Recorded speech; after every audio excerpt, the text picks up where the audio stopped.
Anio alady ny Trinité Masina izay ankalazantsika ny Andriamanitra iray zanaka fanahy masina, iraintsika ny hira fidirana mitana ny firaisana, hitsangana isika.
Mampionina ny mino ny herin'ny fanahy masina, ankalazaitsika zao alady ho an'ny Trinité Masina izao dia Andriamanitra iray ny zanaka ny fanahy masina.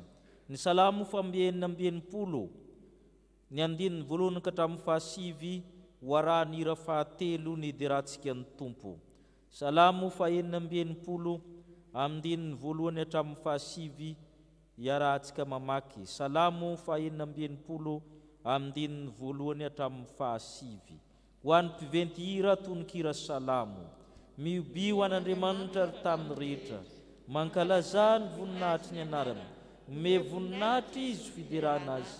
Lazao amin'ny Andriamanitra hoe, endre mahatahotra ny asanao, ny fahalebiazany herinao no kuizan'ny fahavalonao anao, ny tamin'ny rehetra iankoko ny atrehanao ka ankalazanao. Eny ankalaza ny anaranao izy. Avia ka jereo ny asan'Andriamanitra, mahatahotra ny zavatra ataony amin'ny zanak'olombelona. Efa nampody ny ranomasina ho tany maina izy, nandeha tongotra nita amin'ny onony olona, taony ny falitsika tamin'Andriamanitra. Manjaka mandrakizay amin'ny heriny izy, ary ny masony mandinika amin'ny fireneny samihafa. Oka tsy hanandra tena ny maditra, misaoran'Andriamantsika ny firenena, ary asandrato ny fehifiderana azy, izay mampitoetra ny fanahintsika amin'ny fiainana, ka tsy mamela amin'ny tongontsika ngozozo. Amen.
voaka isika hivavaka.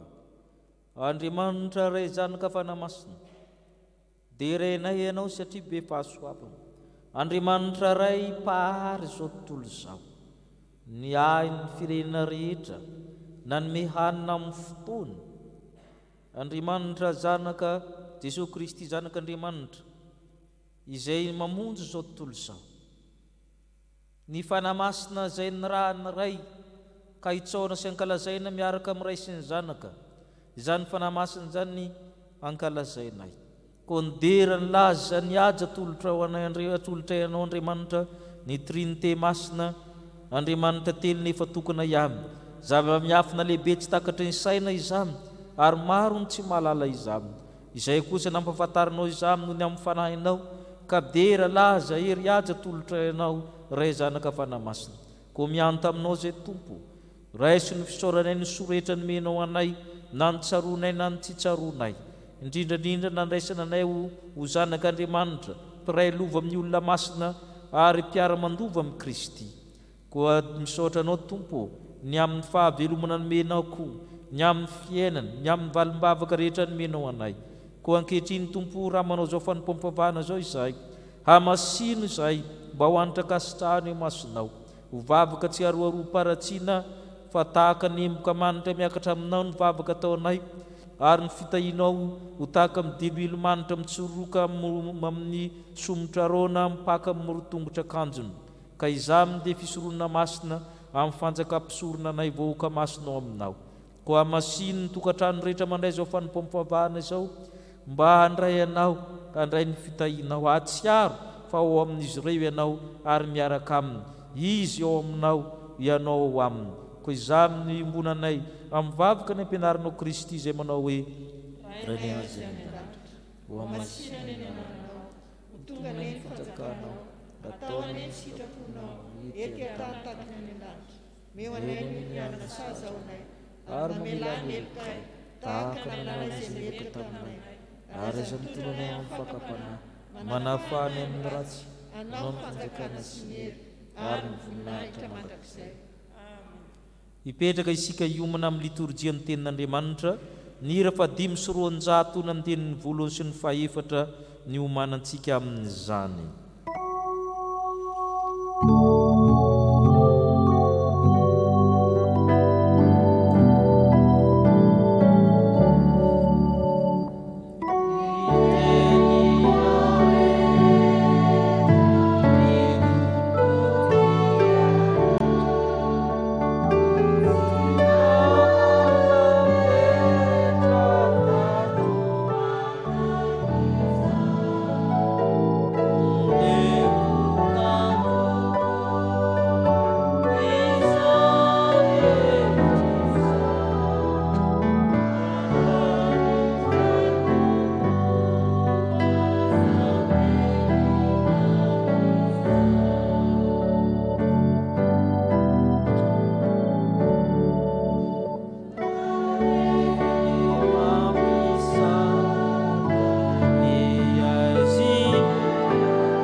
Amaksy ny tenin'ny soratra masina sika, izany dia hitantsika ao amin'ny Exodosy 1:30 andininy voalohany ka hatramin'ny fahadimy.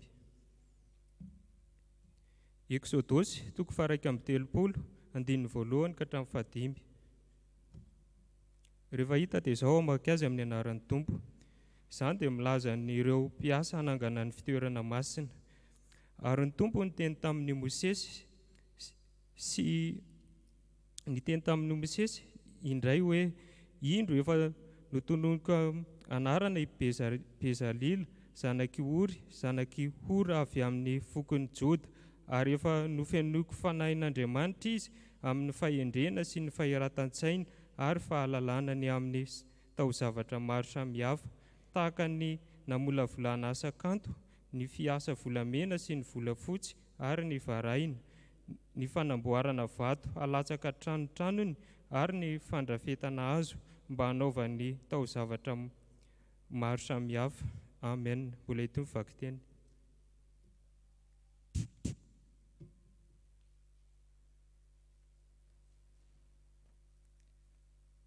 Mbola hotoizantsika ny famakiana ten'Andriamanitra.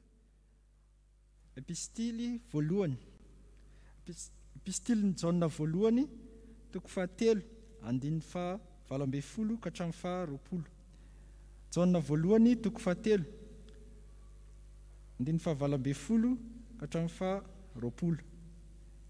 Anaran'i Jesosy, anaka, aoka tsy ho tia amin'ny teny na amin'ny lela isika, fa amin'ny asa sy amin'ny marina. Izany no ahafantarantsika fa avy amin'ny marina isika sy ampatokiantsika ny fontsika eo anatrehany. Na amin'inona no anameloa amin'ny fontsika tsika, satria Andriamanitra dia lehibe noho ny fontsika ka mahalala ny zavatra rehetra. Amen. Mbola mitony vaky teny.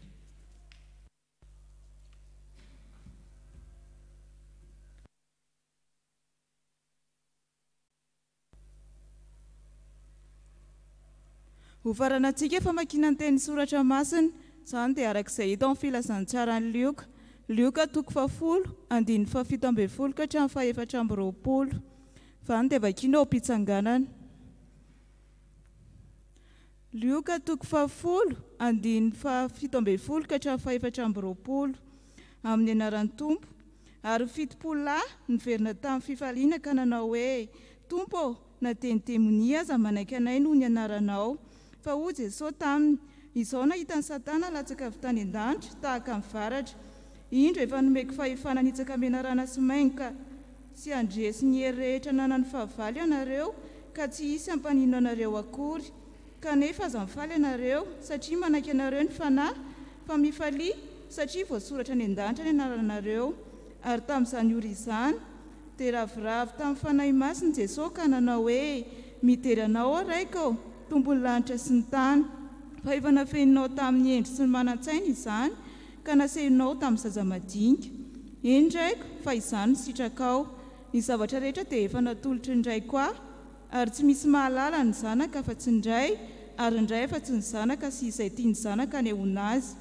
Ary nitodika tamin'ny mpianana izy dia nilaza tamin'ny manokana hoe, sambatra ny maso mahita izay hitanareo, fa lazaiko aminareo fa mpaminany sy mpanjaka maro nanira hita izay hitanareo fa tsy nahita, ary nanira andrezarenareo fa tsy nahare. Amen. Ray masino.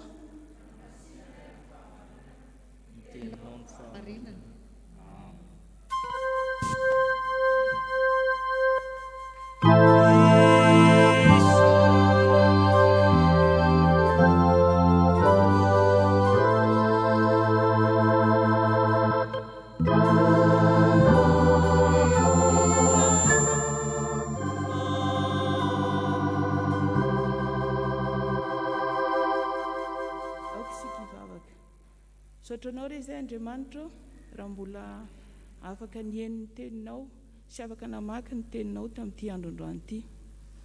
Ankehitriny izay dia mangataka amin'ny fanahinao masina aminay tsirairay, irotsaka aminay tsirairay avy, ka izany teninao izany dia ho teny lonaka hitonga ao anatinay tsirairay avy, ary ho fanilony tongotraina zavany lalanay.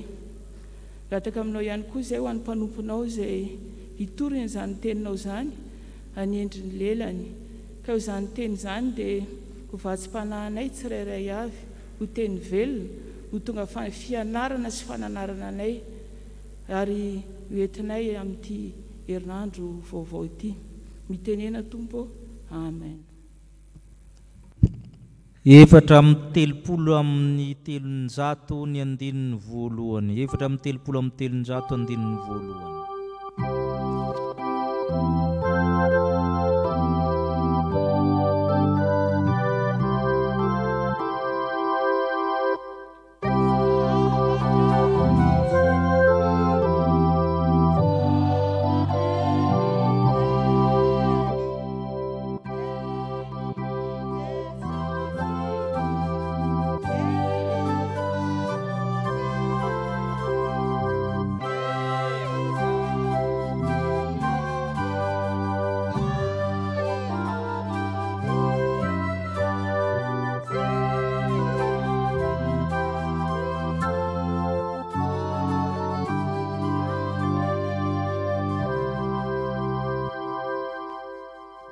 mipetraka ianareo.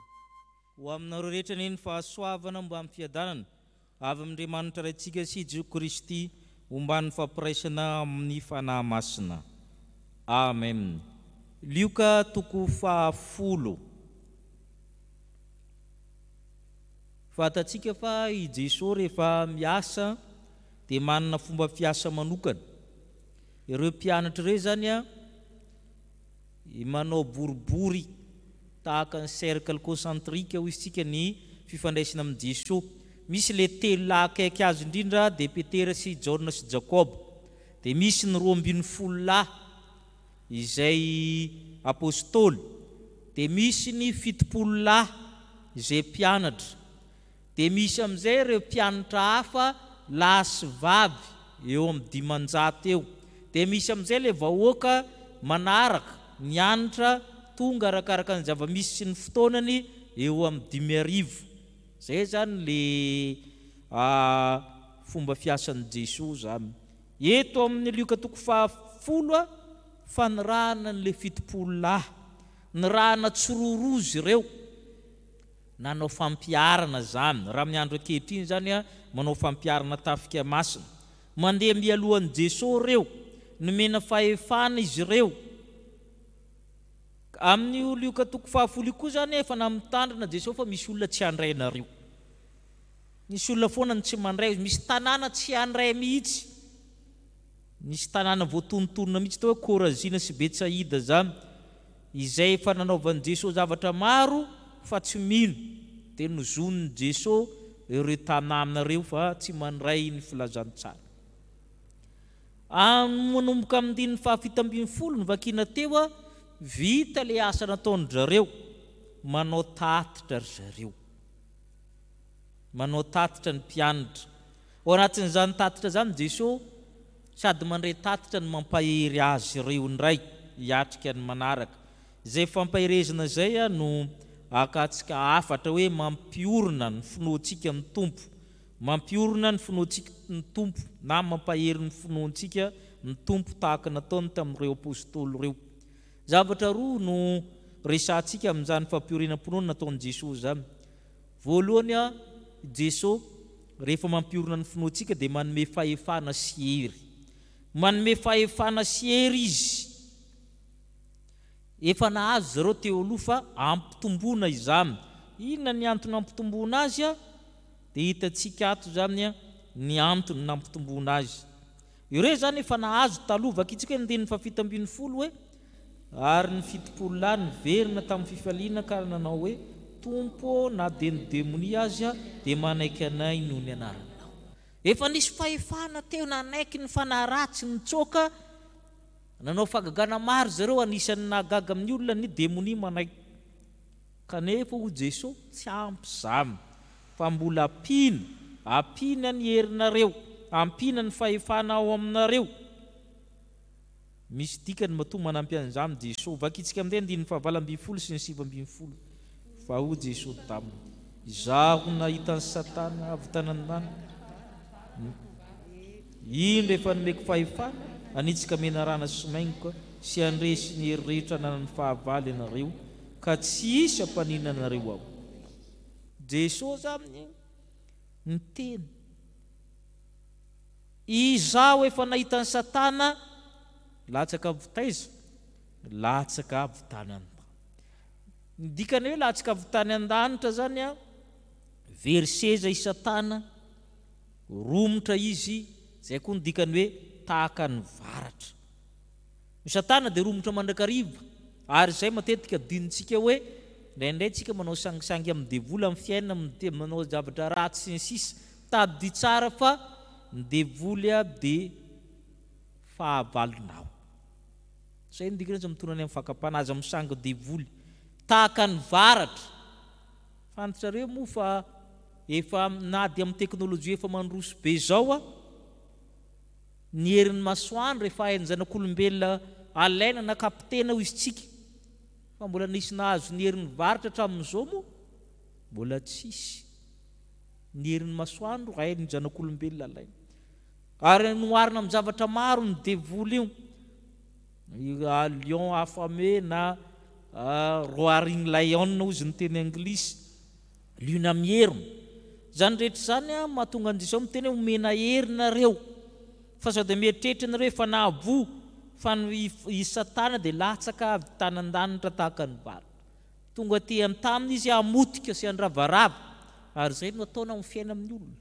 Amin'ny andro ankehitriny amin'ny zavatra rehetra io adintsika fa Satana dia romotra foana. Raha vao milamindamina amin'ny fiainantsika dia adintsika hatrany zany. Izy miandro foana ary tsy mba misy repos na repos izy fa dia mandrapaka zay hitany. Izay mahatonga an Jesosy manome indro efa nomeko fahefana anitsika menarana sy maigny koa ianareo. Fantatsika tsara fa ny menarana sy maigny koa zany dia manambara poizina. Menarana manambara amin'ny devoly ihany. Poizina mafy ary mahery baika satria tsy menarana tahaka ny aty amintsika fa vipera zay manana ny poizina mahery indrindra amin'ny bibilava ireo. Ny hery rehetra nanany fahavalo dia Satana le mpampisaraka. Zay no omenanareo Jesosy. Ary zay le mampiorina ny finoana ataony amin'ireo mpianatra io, fampirinana ny finoana. Omeny fahavalo ary mahery fahavalo io izy fa aza mieritreritra anareo mandresy. Ao amin'io ka dia zay ny fomba fiadin'ny devoly. Raha nalay mpanahy Jesosy tananefitra dia ilazany liokazia, rehefa vita zany fakapanahy zany dia nandao azy aloha ny devoly. Mbola hanao retour izy, mbola hanao revanche izy. Zay foana ny fanaona amin'ny fiainany androany izy resinao raha pito izy ho avy matanjaka. Zay mahatonga an Jesosy manome hery atsika, mampitombo ny fahefana ao anatsika, azoantsika miady amin'ny fakapanahy amin'ny devoly. Ary tsy vitan'ny fahefana ndresy ady ihany anitsaka ny devoly ao mba amin'ny tongotsika, fa fahefana ho amin'ny fiainana mandrakizay. Ny andinin'ny 20 vakitsika. Kanefa aza mifaly ianareo satria manaiky ianareo ny fanahy, fa mifaly satria voasoratra nan-danitra ianareo. Io koa zany ilana fitandremana. Tsy hoe rehefa maharoaka demonia fanahy maloto ny olona dia tafiditra nan-danitra. Io mandroaka fanahy maloto io maro ny mahay. Mpanompo sampy ireo mahay. Re mandeha mitele hitanareo ireo mandroaka koa ireo. Mandroaka fanahy ratsy daholo ny karazana vavahana rehetra, na ny silamo, na ny bodisma, na ny sikisma, na ny sentoisma. Ka tsy zavatra tena fahombiazana bevata izany ho Jesosy. Tsy izany ny tanjony. Ary zay koa indraindray mahavoa ny karazam-piangonana maro samihafa milalao fanahy, manome puissance ny fanahy. Zay no aseho amin'ny tele sinsisa. Aza mifaly satria manaiky nareo ny fanahy, fa inona ozy izy?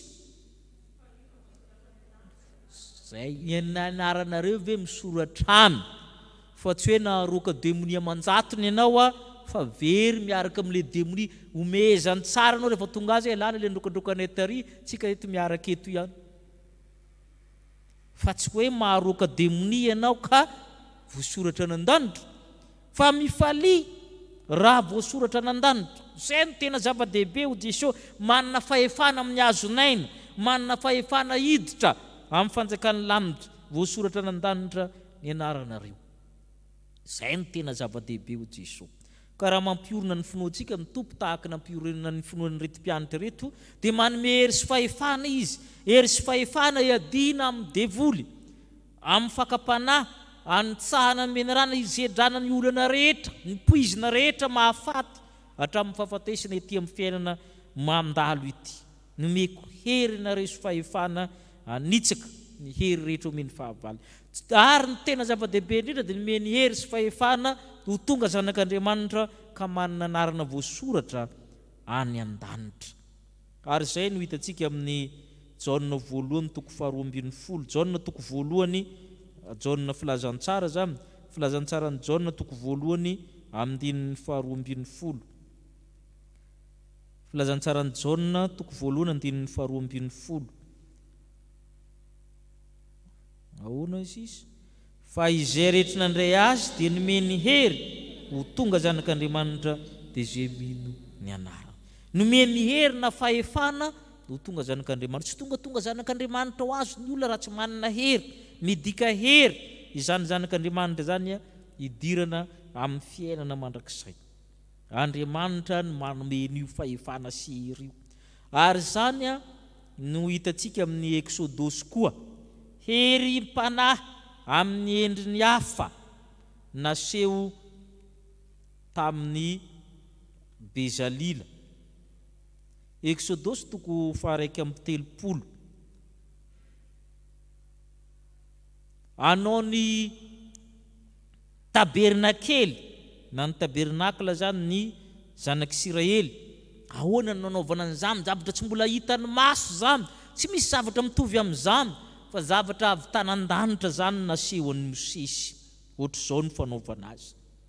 Sahiran-tsaina izy ireo, nomen'Andriamanitra fahefana sy hery izy ireo anao an'izany. Santonana amin'izany ny olona anankiray atao hoe Bezalila. Efa nitononoko anarana izy hozy izy, alefako izy any ampy anao. Mba afaka itsika ny 9:7.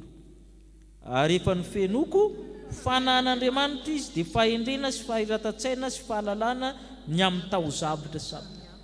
Io zalahy izany nomen'Andriamanitra fanahy, dia nomeny fahendrena, nomeny sagesse dia fahiran-tsaina na intelligence na entendement, dia nomena fahalalana, zany hoe nampitomboana be ny QI. Satria io rangahy io tenen'Andriamanitra ho designer na architecte. Inavy ny zavatra hainy hozy izy avy eo. Amin'ny 14 manao asa kanto rehetra, mahay miasa volamena, volafotsy, varahana, manamboatra vato, mandrafitra hazo, tao zavatra samy hafa. Njary tsisy zavatra tsy hain'le zalahy zany raha vao zavatra atao amboarina amin'ny tanana dia hainy avokoa. Zay mahatonga antsika amin'izay architecte sady designer izy amin'izay. Avy amin'ny Andriamanitra ireny fahalalana ireny, ireny karazana hery sy fahefana nentsika hihitra amin'ny fiainana, ary matetika adinitsika izay. Avy amin'ny Andriamanitra ireny karazan-javatra ireny, na fahaizana mampahendreny io, na talenta anao zavatra sy ny sisa, tokony isaoran'Andriamanitra izany. Dia karazana fahefana sy hery ao amin'ny olona io nomen'Andriamanitra aminaovany zavatra tsara. Mampiorina ny finoantsika ny tompo ka manome fahefana sy hery antsika. Zay ny voalohany. Fa ny faharoa dia izao, manome fahalalana momba an'Andriamanitra. Mampiorina ny finoantsika izy manome fahalalana momba an'Andriamanitra. Io Andriamanitra io tsy fantatsika, fa izy no manambara ny tenany, zay natao hoe révélation. Ny fivavahantsika tsy tahaka ny fivavahana hafa matetika abidin'ny olona. Amin'ny fivavahana hafa ny olombelona ny miezaka manakitra an'Andriamanitra, manao méditation hoe yoga hoe ia ny concentration sy ny sisa tabidio tsara, fa tsy fivavahana kristianina zany. Ny fivavahana kristianina dia Andriamanitra no manao ezaka manatona ny olona, mampifantatra amin'ny tenany, zay natao hoe révélation. Ny antsika zany religion révélée. Andriamanitra no manambara hoe za ohatr'izao, amin'izay tsy diso mihitsy le fanambarana. Fa amin'ny karazany mpivahana hafa reo ny olombelona miezaka mamantatra.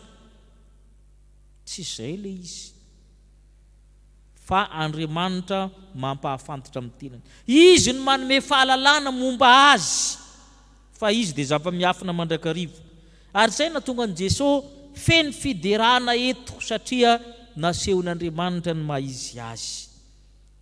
Vakitsika ny 1:20 sy ny 2:20 amin'ny Luka 10:10.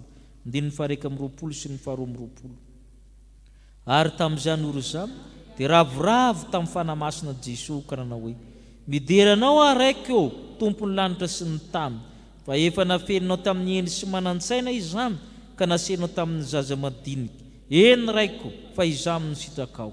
Ny zavatra rehetra dia efa natolotry ny raiko aho, ary tsy misy malala ny zanaka afa-tsy ny ray, ary ny ray afa-tsy ny zanaka, sy izay tia ny zanaka anehoana azy. Faly Jesosy satria nahasehon'Andriamanitra amin'ny zava-miafy ny Trinité, na ny mysterin'ny Andriamanitra telo izay iray.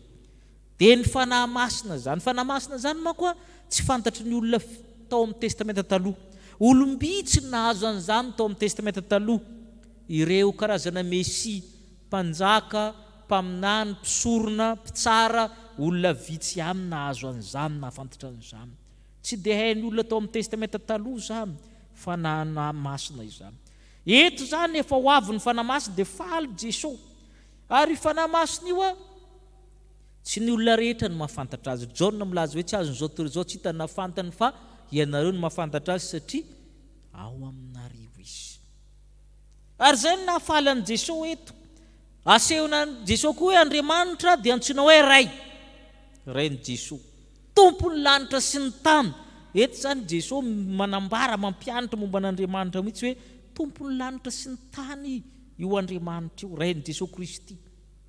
Ary Jesosy Kristy natao hoe zanak'Andriamanitra velona, nateraka fa tsy natao miray amin'ny zavatra rehetra.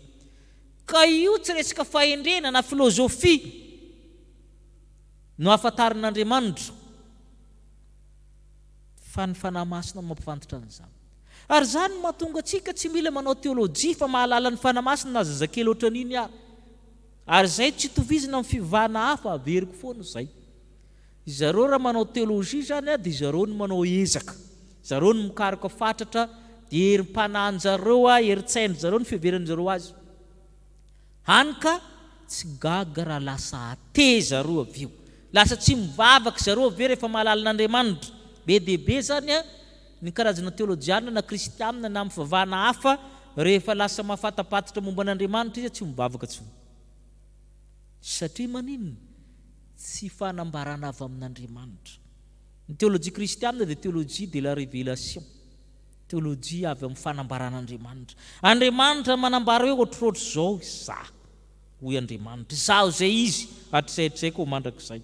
Ary zay mahatonga ny 2:20 miteny hoe tsy misy mahalala ny zanaka afa-tsy ny ray, ary ny ray afa-tsy ny zanaka sy asiny hoe sy zay tia ny zanaka hanehoana azy. Raha tsy Jesosy zany manoranao izy Andriamanitra dia tsy fantatrao io. Satria zany mahalala Andriamanitra zany sady mahafantatra ny miray aminy. Be dia be ny olona manontonona an'Andriamanitra fa tsy hita amin'ny fiainana.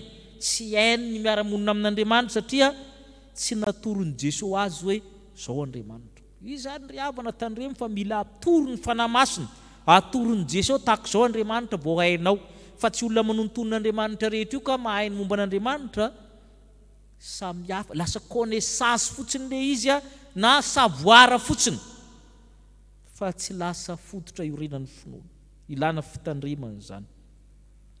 Ka manome fahalalana momba an'Andriamanitra i Jesosy sy ny fanahy masina eto. Manome an'izany. Ary zay mahatonga ny zaza kely dia efa malala hoe antsoa Jesosy. Tsy mandeha ho azy izy ireny fa fanahy masina maniraka azy manao an'izay. Fa misy olon-dehibe 70 taona tsy raharainy zay Jesosy. Tsy hoe maro ny toroteneninao kory fa mila ny fanahy masina Jesosy Kristy mampianatra an'izay mahatonga hoe tsy misy mahalala an'io afa-tsy ny zanaka sy zay tia ny zanaka anehoana azy ihany. Zay tiany ihany io. Raha no tiako ampahafantarina anao dia ampahafantarina. Raha no tiako lalan'Andriamanitra dia manao an'izany izy. Ary zay natao hoe mahasambatra. Tsika koa tahaka ny mpianatra hoe sambatra. Vakitsika ny 3:20 sy ny 4:20. Ary nitodika tamin'ny mpianana izy dia nilaza tamin'ny manokana hoe sambatra ny maso sa mahita zay hitanareo.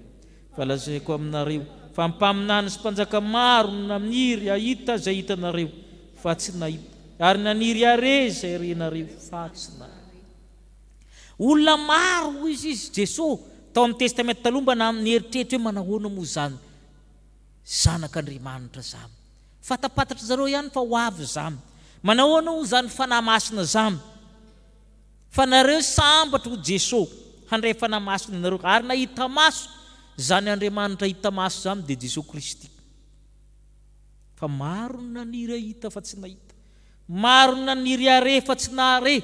Tsika zao anatin'le tsy nahita fa anatin'le maninona nahare. Ka ilazana tahaka ny amin'ny Tomasy tamin'ire mandeha hoe satria nahita ianao kanino fa sambatra kosa zay tsy nahita nefa nino satria nahare. Sampetrinao zay mahare momba an'Andriamanitra kehitriny fa tsy ny olona rehetra no mahare ny momba an'Andriamanitra. Tsy ny olona rehetra no afaka manao an'izany.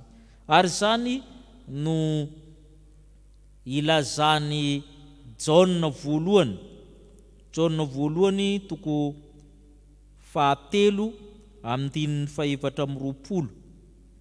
Jaona voalohany toko 7 andininy 720 vakitsika. Ary izay mitandrina ny didiny no mitoetra ao aminy, ary izy kosa ao aminy.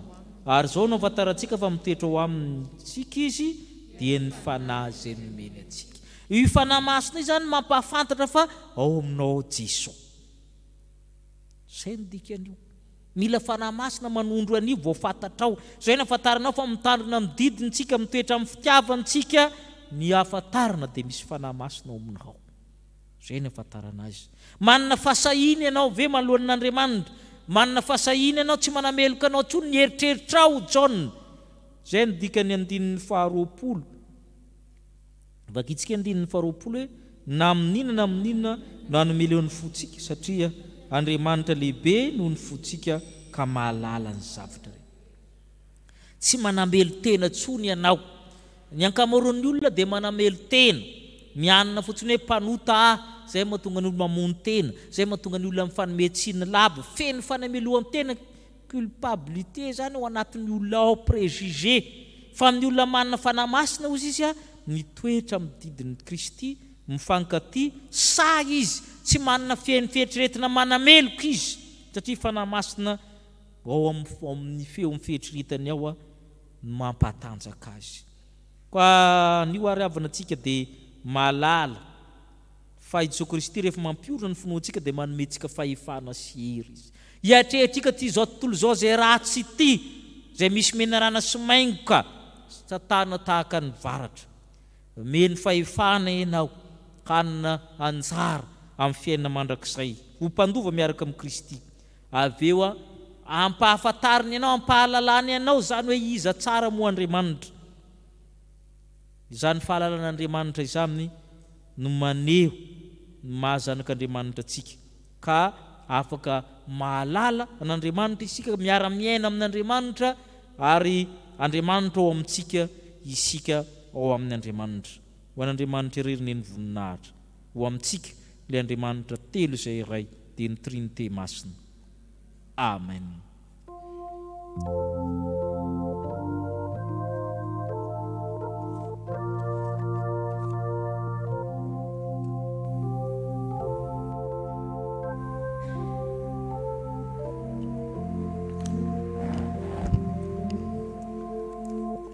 Ivavaka isika. Misaotra anao zay Tompo, fa izay nomenao fahefana sy hery. Namindrafo aminay fa nandositra amin'ny devoly zay. Tsy mba nanotra zay ka nole foniny avy ato ivoho. Adininay koa fa na dia mandresy amin'ny fiainana ary zay, ny tena zava-dehibe tsy ny ety an-tany fa voasoratra nan-danitra ny anaranay.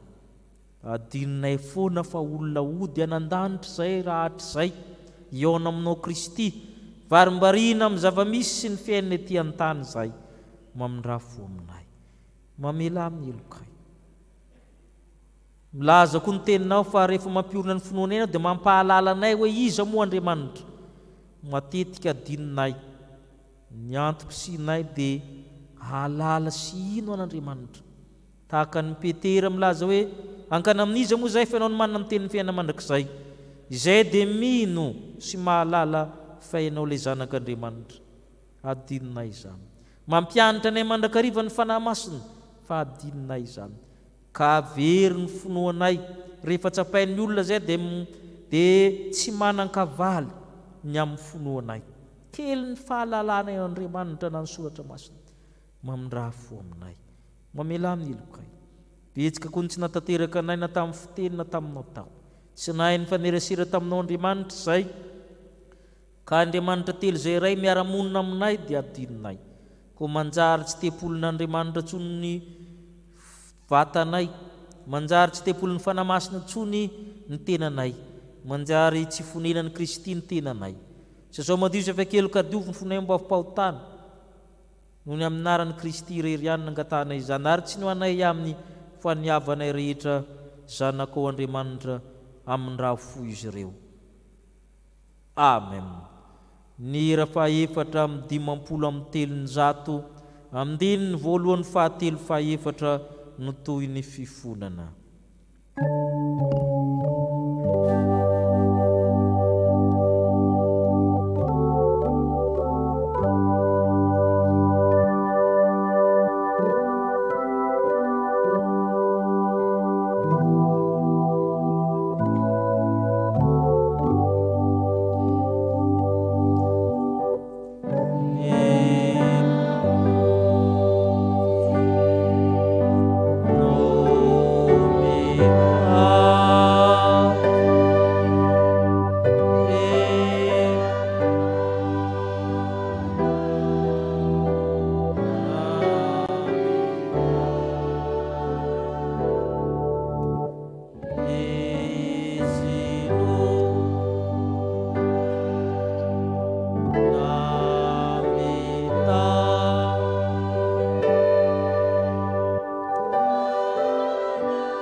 dia mibebaka marina tokoa ka vonina ny ray an'Andriamanitra telo izay ray ao am-pontsika mitsangana indray ny teny soamafaly fa mafany fahotantsika izy.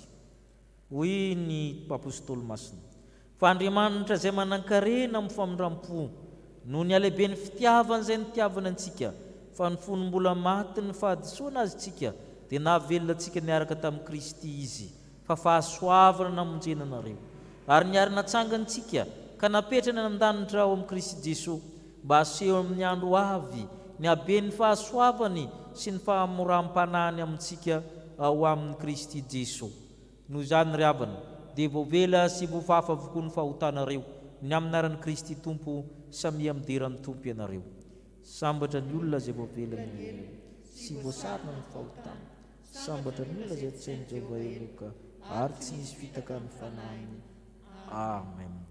Ny ra-fanampin'ny fahasiva amin'ny telopolo ankasitrahantsika amin'ny Tompo ny lorantsika ny fanorantenantsika ny amin'izany famelan-keloka no raisintsika izany.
Vavaka isika izany tokoa ny vavaka sandratray Tompo ny amin'izany fiainan-danitra izany.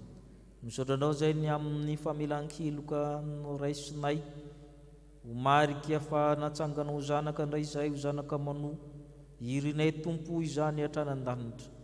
Tompo ray fanahy iray, Andriamanitra ray dia ny Trinité masina. Tahaka ny maha iray anao Andriamanitra ao amin'ny Trinité masina no angatahanay mba iray ihany izay rehetra. Misy ny fizarazarana maro samihafa ara-potikevitra ara-pisainana, ianao Andriamanitra ny ampiray anay ao amin'ny fanahy masina satria fanahy iray ihany nanaovana batisanay ho vatana iray ao amin'ny Kristy. ko mianta aminao zay tompo. Meo anay zany fahefana siry za amin'ny atrehanay izao tontolo izao. Ampalalao mandrakarivan'ny mombanao zay Andriamanitra telo zay iray anananay finoana velona sy firaisina aminao.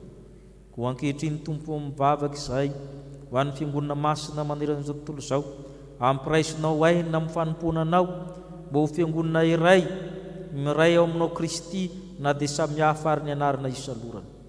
Mivavaka ao aminao izay ho an'ny zanak'Andriamanitra rehetra n'aiza n'aiza misy azy ireo, misy ny marary, misy ny azo ny manjo, misy ny manana olana, ijery azy ireo tsirairay avy ianao isam-baravarana, isam-pandriana, na any amin'ny toeram-piasana n'aiza n'aiza ianao Andriamanitra ampy-mizara ny fahasoavanao.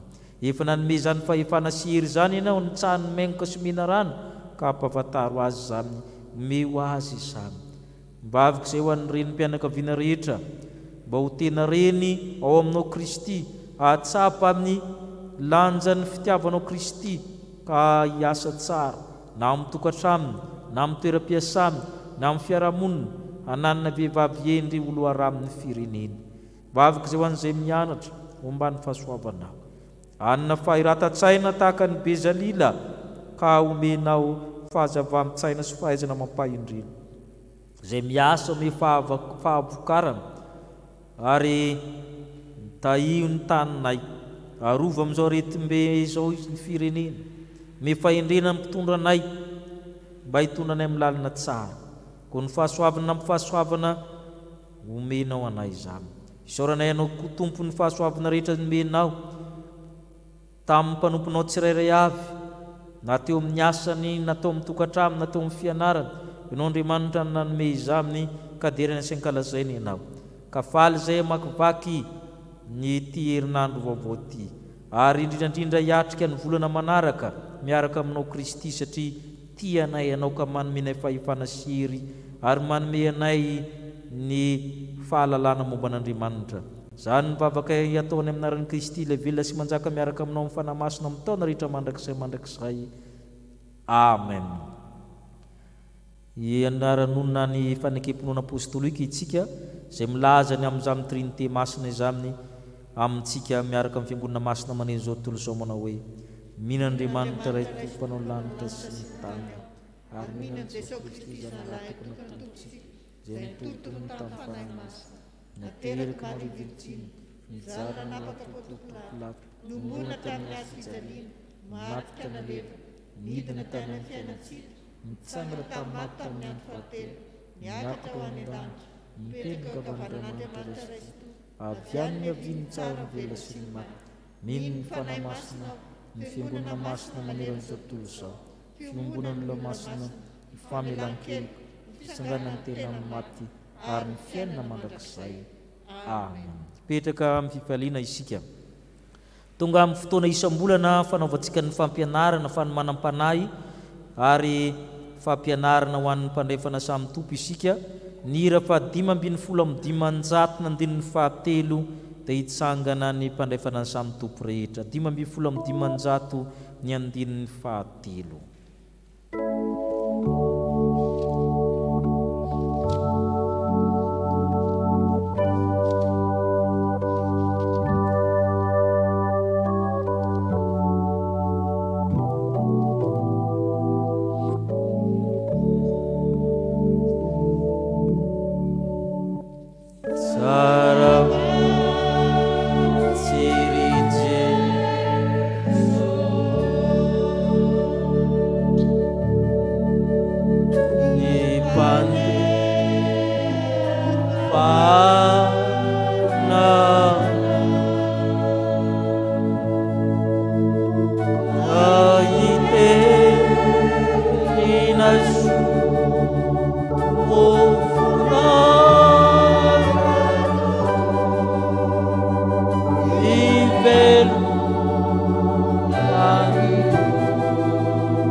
soto noa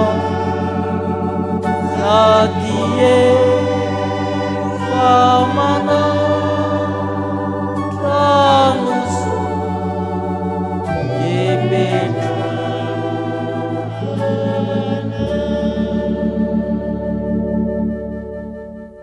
Oka ivelatra malonantsika ny soratra masina Jaona toko fahatelo, Jaona filazantsara toko fahatelo, ny 410 sy ny 510.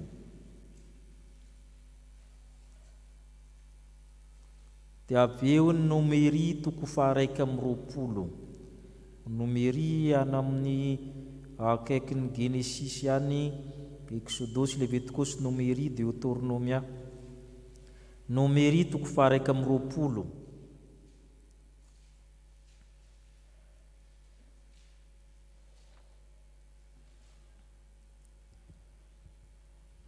Jaona toko fahatelo, 410 sy ny 510. Vakitsika aminaran'ny Tompo. Ary tahaka nanandratany Mosesy ny menarana tanan'efitra no tsy maintsy nanandratana ny zanak'olona mba hanana fiaina mandrakizay zay rehetra mino azy. Jaona toko fahatelo, 410 sy ny 510. Vakitsika indray ny nomery toko 120, 4 hatramin'ny 9. Ny amin'ny menarana varahana.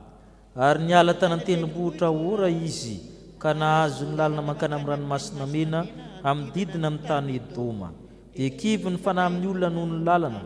Ary ny tenina ny metsinan'Andriamanitra sy Mosesy ny olona ka nanao hoe, nahoana ny nentinao niakatra avy tany amin'ny tany Egipta izay ho faty aty anefitra, fa tsy misy mofo na rano aty, ary mamonamonaina ny fanahynay itony mofomofo foana itony. Ary Jehova dia nampandeha ny menarana afo tena amin'ny olona, ka nanaikitra amin'ny olona ireny, dia nahafatesana be ny olona Israely. Dia nankeo amin'ny Mosesy ny olona ka nanao hoe, efa nanoto izahay, efa nitenina ny metsina ny Jehova sy anao. Ifony amin'ny Jehova izahay, mba hanesora ny menarana aminay. Dia nifona amin'ny olona Mosesy. Ary ho Jehova taminy, manaova menarana afo, ka amitony amin'ny hazo lava, ary zay rehetra voakaikitra dia ho velona raha mijery izany. Dia nanao menarana varahana Mosesy, ka nanantona azy tamin'ny hazo lava, ary zay olona voakaikitra ny menarana ka mijery le menarana varahana dia velona. Amen. Petraka ianareo. Misy teny manao hoe, ny testamenta vaovao dia miafina ao anatin'ny testamenta taloha. Ny testamenta taloha dia mivelatra ao anatin'ny testamenta vaovao. Mifandray zany le testamenta taloha sy vaovao. Misy zavatra tsy azonao raha tsy mamaky testamenta taloha ianao. Misy zavatra ndray tsy azonao raha tsy mamaky ny testamenta vaovao ianao.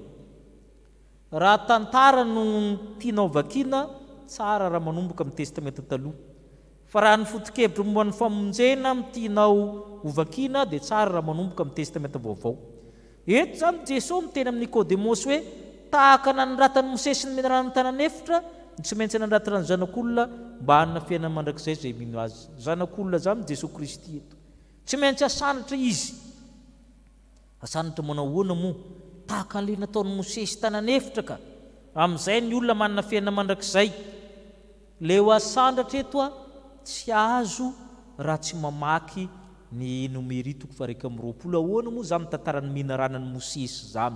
Ny minaranan'ny Mosesy rehefa tonga ny olona tavita ny ranomasina mena, dia ny olona moa fatatsika fa tsy mahari-pery, ngonongonona ny ray, efa nomena mana, nomena papelika sy ny sisa, fa mingonongonona foana niady tamin'ny Mosesy.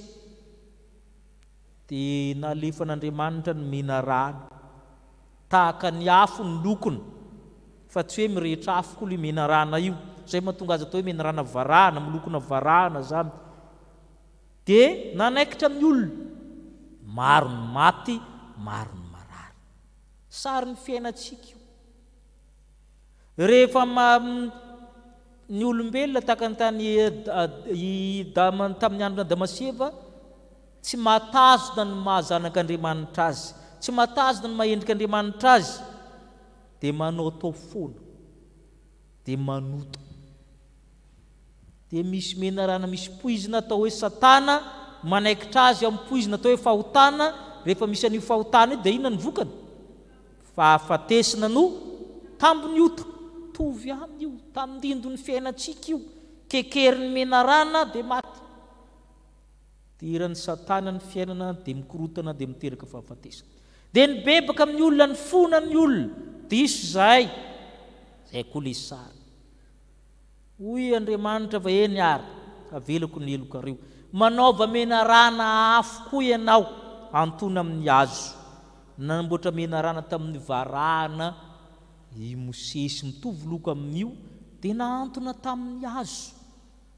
Manambara inona le hazo io rehefa ty amin'ny Testamenta-baovao? Manambara ny hazo fijaliana, izay niantonana izy, niantonan'i Jesosy. Zany hoe le menarana varahana nantony Mosesy any manambara an'izy, manambara an'i Jesosy. Zay mahatonga Jesosy miteny hoe tahaka nanoratany Mosesy ny menarana tanan'efitra no hanandratana ny zanak'olona mba hanana fiainana mandrakizay. Jereo ny condition na ny fepetra mila mijery.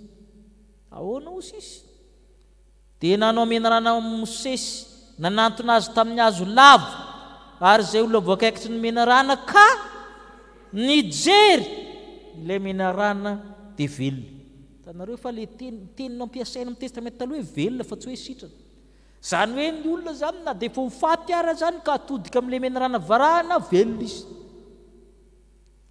Manambara ny Kristy zany. Le mijery dia mba hanana fiainana mandrakizay izay mino azy, mino ny dikany mijery eto. Amin'ny Testamenta taloha izy mijery, izay nijery an'le samy ny olona rehetra tamin'izany fotoana zany samy mitaritarika ny marariny. Raha tsy afaka mijery izy taritaritana dia nentona nakeo. Izay le hoe mankeo amin'ny ampototro ny hazo fijalian'i Kristy ho isika ty amin'ny Testamenta vaovao.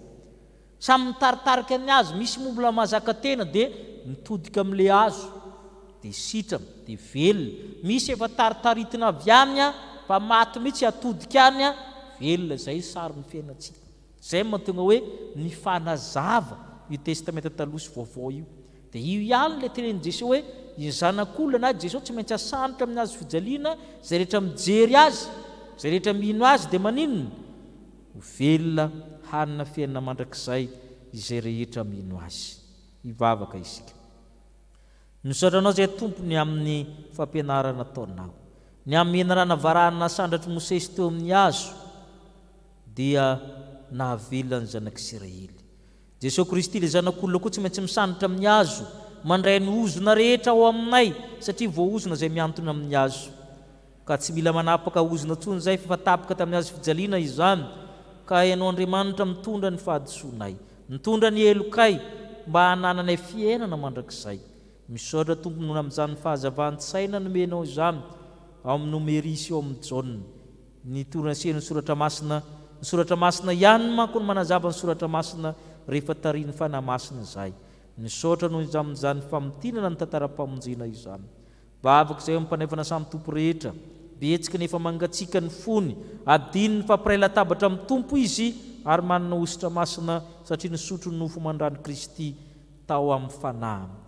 Koa ianao Andriamanitra ampahiry azy ireo tsirairay avy mba hiaina amin'izany mampanefana samy tompo azy izany, ny olona miombona amin'ny Kristy, manana ny Kristy velona ao anatiny.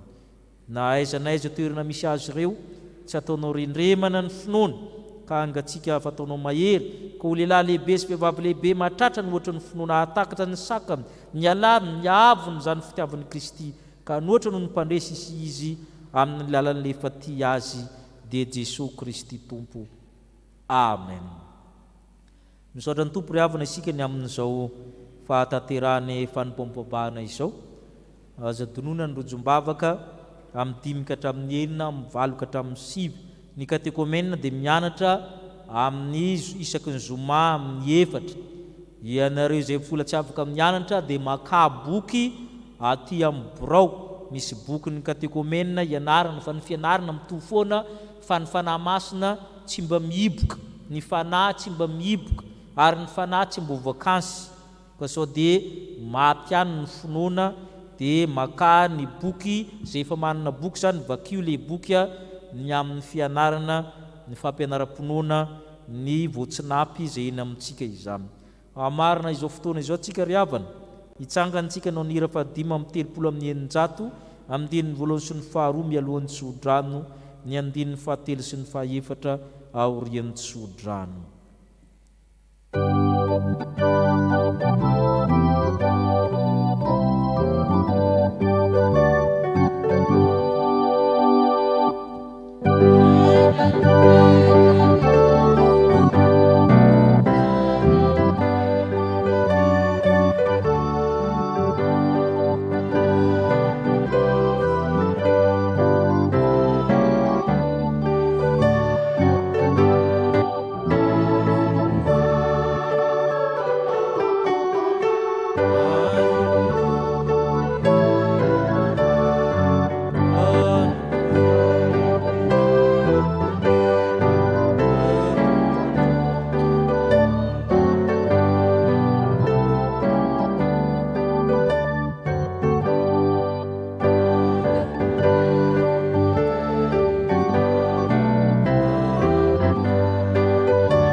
Andriamanitra aminareo izao tsodrano izao. Tsodranareo Andriamanitra ray maefanjavatra rehetra, tsodranareo Andriamanitra zanaka tsy Kristy ilay marina, tsodranareo ny fanamasina mpanavao mpanome aina, ka hitanareo ny tompo ka iarinareo, mamirapiritra ny tavana amin'ireo ny tompo amidra fo aminareo, ananitra ny tavana aminareo ny tompo anomenareo fiadanana, ka ho tahina raha miditra, ho tahina raha mivoaka ny tokantranonareo. Amen.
Hivavaka mangina isika.